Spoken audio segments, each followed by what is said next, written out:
Philip Ipe Salvador, makinig ka at pakinggan mabuti ang pahayag na ito. Hindi ko layunin.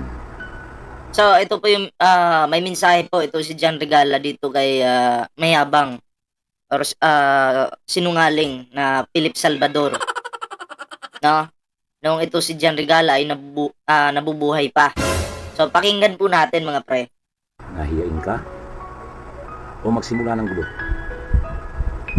Ang tangi ko lang angad ay gisingin ang kamalayan mo. So tulog pala yung kamalayan nito. KO!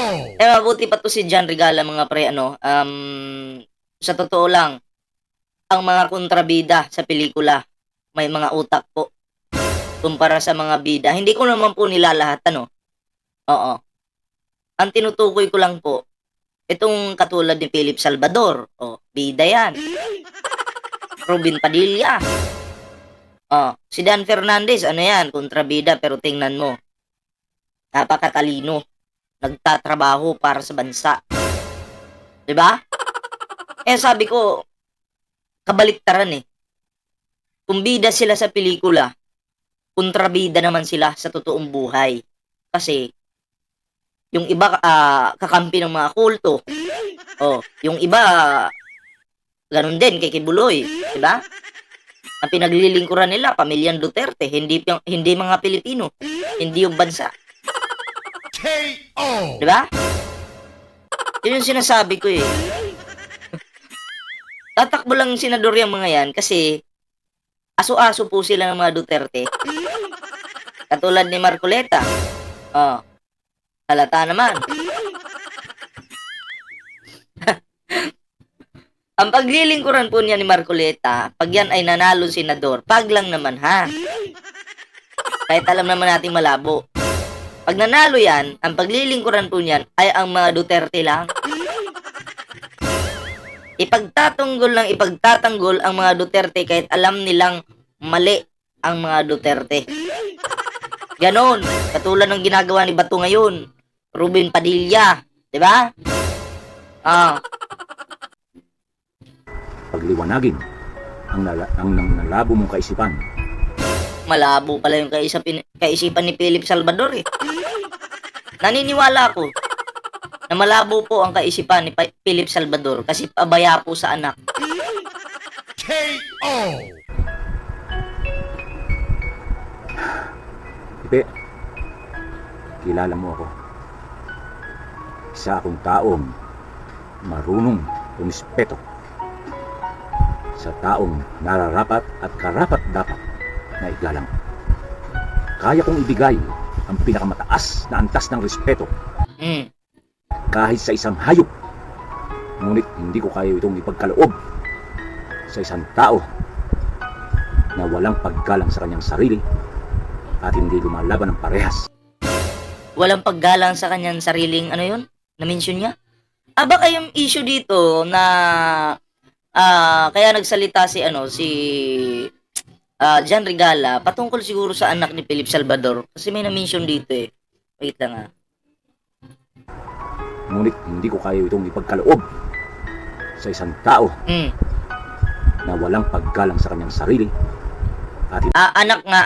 Okay, anak nga yung medyo nasaktan siguro si si John Regala kasi si Philip Salvador ay walang paggalang sa anak. Yun yung narinig ko dito eh, no? Medyo naka-silent nga lang yung word na anak. Di ko alam ba't naka-silent. Tuloy natin. hindi lumalaban ng parehas.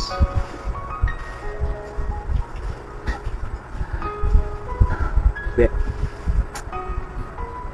alam mo kapasidad ko. Napatunayan ko sa iyo. Hindi ang isang katulad mo ang magpapatupi ng buntot ko. Naiintindihan mo ba ang ibig kong sabihin? Pero si Philip Salvador tumupi yung buntot. Di ba? Oo. Bakit? Ginawang aso-aso eh. Pag sinabi nung amo niya, "Psst, chu, chu, chu, chu. Dito, dito, dito. O, ito yung gagawin na." Wala, no choice siya. No choice kundi sumunod. KO. Hindi ikaw ang taong magpapatayo sa balahibo ko. Sa Diyos lang ako may takot, Ipe. Mm. Sa Diyos lang. Alam ko, Tama naman. Dapat sa Diyos lang tayo matakot. Pero si Philip Salvador, kahit palpak na yung ginagawa nila eh, dinadama yung Diyos. Bahala na raw yung Diyos. Natakot ako na yung natatakot sa pinaggagawa mo, Philip Salvador. Pati Diyos ginagamit mo sa pamumuliti ka mo. Diba? KO. marami kang kaibigang maimpluwensya. At doon ka nanghihiram ng tapang. Para Marami siyang kaibigang maimpluwensya at doon ang hihiram ng tapang. So, ito si Epe, no? Doon pala ito kumukuha ng katapangan sa mga Duterte. Kaya pala may pasigaw-sigaw sa stage. Nakakahiya. KO. Oh, alam nyo na. KO. Bakit tapang-tapangan ito, ha? Nagigets na po natin ngayon. Okay. sa mga gawain mo na hindi matuwid sa iyong kapwa-tao o kapwa-artista mo.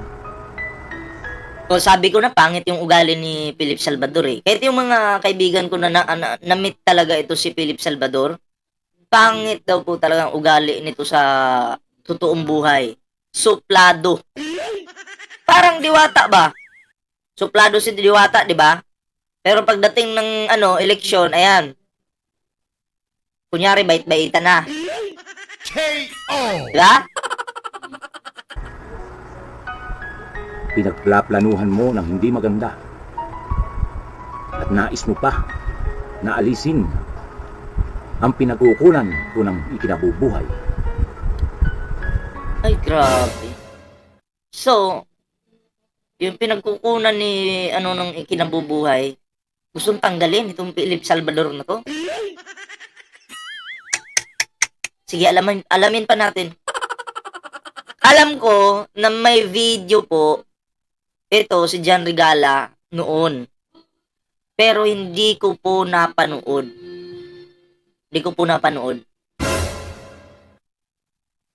Binalita nga ito yata sa ABS ba yun? O GMA? No? Para mapakain ang aking mga pamilya. Kaya hindi ka magtatagumpay. Oh, alam nyo na.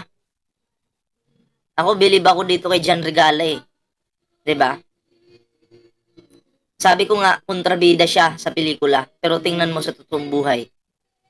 Ang layo po ni Philip Salvador kung ikukumpara mo dito kay John Regala. 'Di ba? Hindi ko hahayaang magtagumpay ka. Kaya ito, huling paalala ko sa iyo na may kasamang pakikiusap.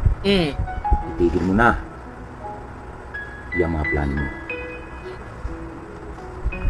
Hindi pa huli ang lahat para sa pagbabago. Dahil kapag ipinagpatuloy mo pa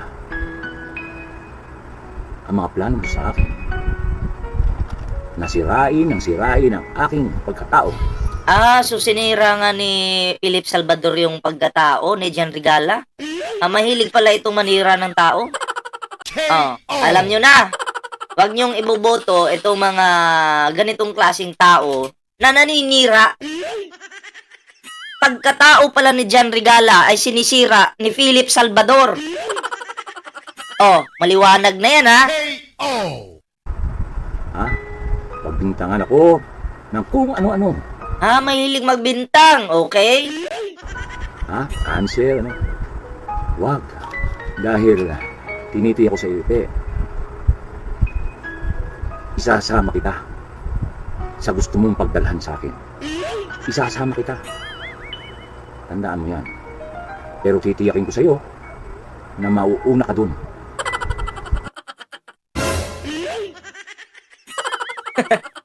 Alam niyo, nakakaawa lang ito si John Regala, no? Kasi, ano hindi ko alam anong sakit nito ni John Regala kasi bigla siyang, umayat no? Hindi kasi siya, hindi siya natulungan ng mga kapwa niya artista. Although, may nagbibigay naman siya sa kanya ng pera, no?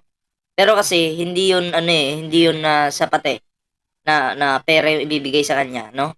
Dapat yung binigay sa kanya noon, talaga, trabaho talaga, no? Para may income siya. Kasi kung pera lang po ang itutulong, mauubos at mauubos po yan, 'di ba? So, ang kailangan trabaho. So, sayang kasi marami naman tumulong pagdating sa pinansyal. Pero kasi, ang kailangan kasi noon, trabaho. 'Di ba? Yun. Mauuna ka. Bakit ako nakatitiyak? Dahil mas makapangyarihan ang Diyos ko kaysa dyan sa Diyos na sinasamba. Oh. At totoo. Kasi ang sinasamba ni Philip Salvador, baka si Kibuloy Baka lang naman. Kulto nandun siya sa panig ng mga kulto sino pa ba ang Diyos niya? KO. Ayun, nakakulong. Mas totoo ang pananampalataya ko sa Diyos ko. At alam ng Diyos ko ang puso ko. Wala akong inisip na masama o ikakapahamak ng aking kapwa. Yun, tama. Inaamin ko naman, tarantado akong tao. Doon, sa kapwa, tarantado ko. Katulad ko ng tarantado. Pero nagbago na ako, Ipe. Binago na ng Diyos ang puso ko.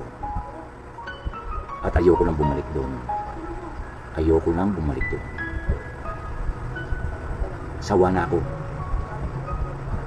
Ngayon, kung pinipilit mo na muli akong ibalik sa pinanggalingan ko, hindi kita papatulan. Hindi kita papatulan. Ha? Dahil hindi kita kalibel. Sabog. Sunog. Sapul si Philip Salvador doon. Diba? Hindi ka pala kalibel ni John Regala At least nalaman po natin ha? Kasi yung ibang sumusuporta po dito kay Philip Salvador, sinasabing mabait daw ito. Diba? Lalo ni mga vlogger nila dun sa kabila. Ay, sobrang bait niya ni Philip Salvador. At hindi pa nila na-meet ng personal. Sabihin nyo na kasi, aminin yung suplado talaga. Ba't lulukuhin nyo pa yung sarili nyo? Ang tatanga ng mga to.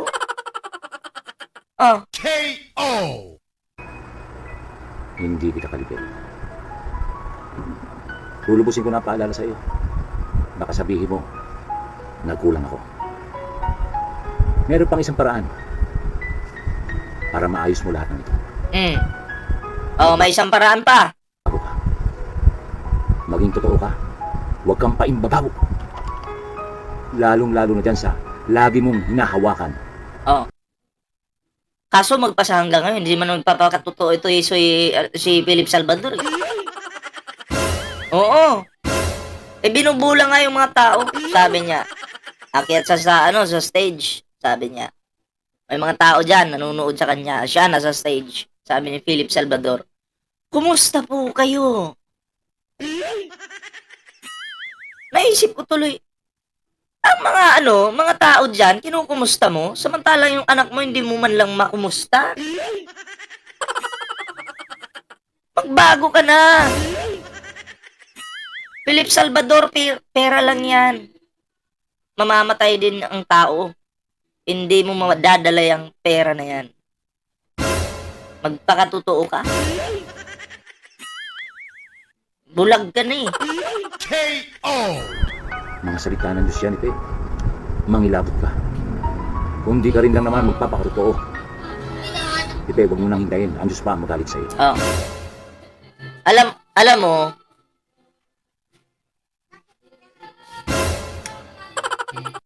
ang masamanda mo, binubuhay yan ng pagkatagal-tagal. 'Di ba? Pero yung mga mabubuting tao, kinukuha agad yan ng Panginoon. 'Di ba? Para hindi na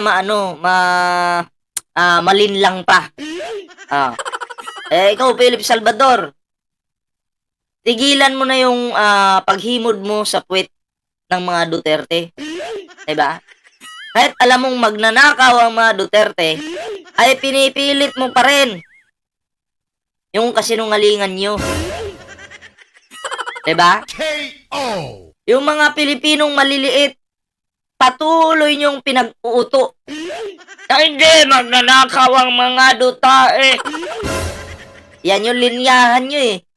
Paulit-ulit eh. KO. Kahit napatunayan na sa Quad Committee na magnanakaw ang mga Duterte, ipinipilit mo pa rin.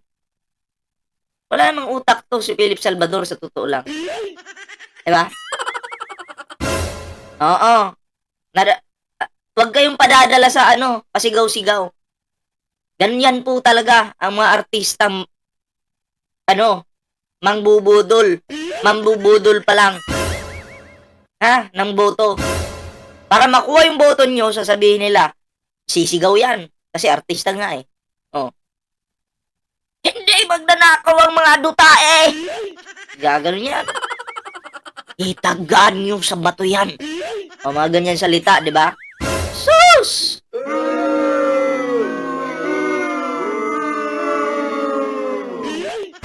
Kayong papaniwala sa mga ganyan? Baka hindi mo kayanin ang galit ng Diyos. Hindi mo kakayanin. Pasalamat ka. Nilalawakan ko pa ang pangunawa ko. Pinipilit kitang intindihin. Huwag na sanang umabot ang sigalot na ito sa kapwa nating pagsisisihan pagdating ng araw. Matanda ka na. Ngunit higit akong matanda sa karanasan sa iyo. Kung gusto mo ng aking pwesto, patunayan mong karapat-dapat ka rito. Dahil nagpagal ako para maabot ang upuan ito. Wala namang mapapatunayan si Philip Salvador. Diba? Hindi niya nga napatunayan na meron siyang care sa kanyang anak. Meron siyang pake. Hindi niya napatunayan yun. Diba? Ngayon gusto niyang patunayan na mahal niya daw yung mga Pilipino. Utot mo, Philip. Unahin mo muna kasi yung anak mo. Doon ka muna mag-focus. Diba? Eto na lang. Hindi mo nga maalagaan yung anak mo, bansa pa kaya? Pabaya ka nga sa anak mo, bansa pa kaya? Baka pabayaan mo yung bansa. Pag manalo ka. Pag lang naman, kahit alanganin ka. KO. Siyempre, wala kang utak. Mananalo ka ngayon. Sample lang ha. Mananalo, walang utak to. O saan aasa to? Sa lawyer din niya. Dapat yung tumakbo na lang yung lawyer mo, hindi ikaw. Sus, Mariusip. KO. Hindi ako basta-basta tatayo. Hindi ko basta-basta pwedeng ibigay, lalo na sa isang katulad mo, na walang puso at walang Totoo yan. Wala talagang puso yan. Si Salvador. malasakit sa kapatid niya sa industriya. Sana sa pahayag na ito, magising ko ang damdamin mo. Alam ko na kahit sa pinakamasamang tao, may isang butil pang kabutihang natitira sa kanya. Ang tanong, meron pa kaya? Sa puso niya. Baka yung isang butil na yun, umaasa ako na tumubo at magbunga ng higit pang kabutihan.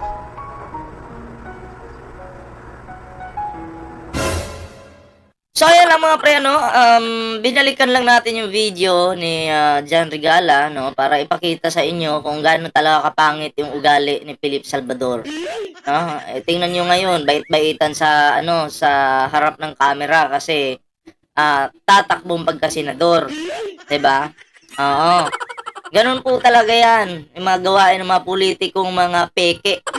Peke na kunyari mahal yung mga Pilipino.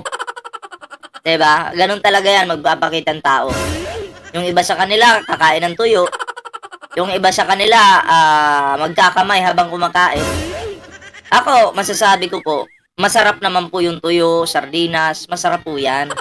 Pero bilang isang politician katulad nyo, dapat hindi nyo ginagawa yan na magpipicture kayo, kumakain kayo ng tuyo, tapos ipopost nyo sa inyong mga social media accounts.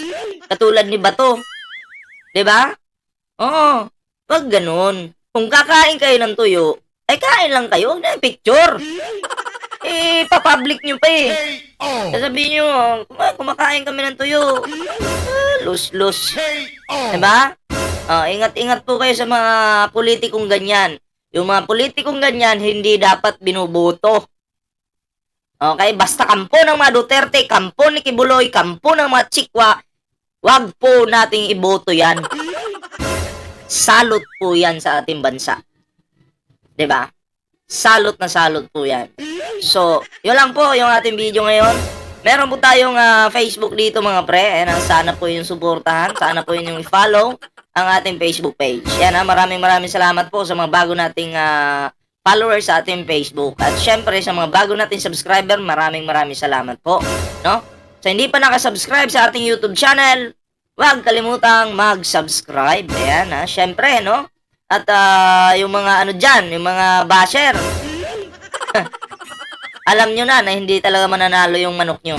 Philip Salvador, Derecho Inidoro yan. K.O. Tandaan nyo yan. Tagaan nyo yan kay Bato. So, ayan lang po ang ating video ngayon mga pre. Ingat-ingat and kita-kits po ulit mamaya. Ingat guys and bye-bye.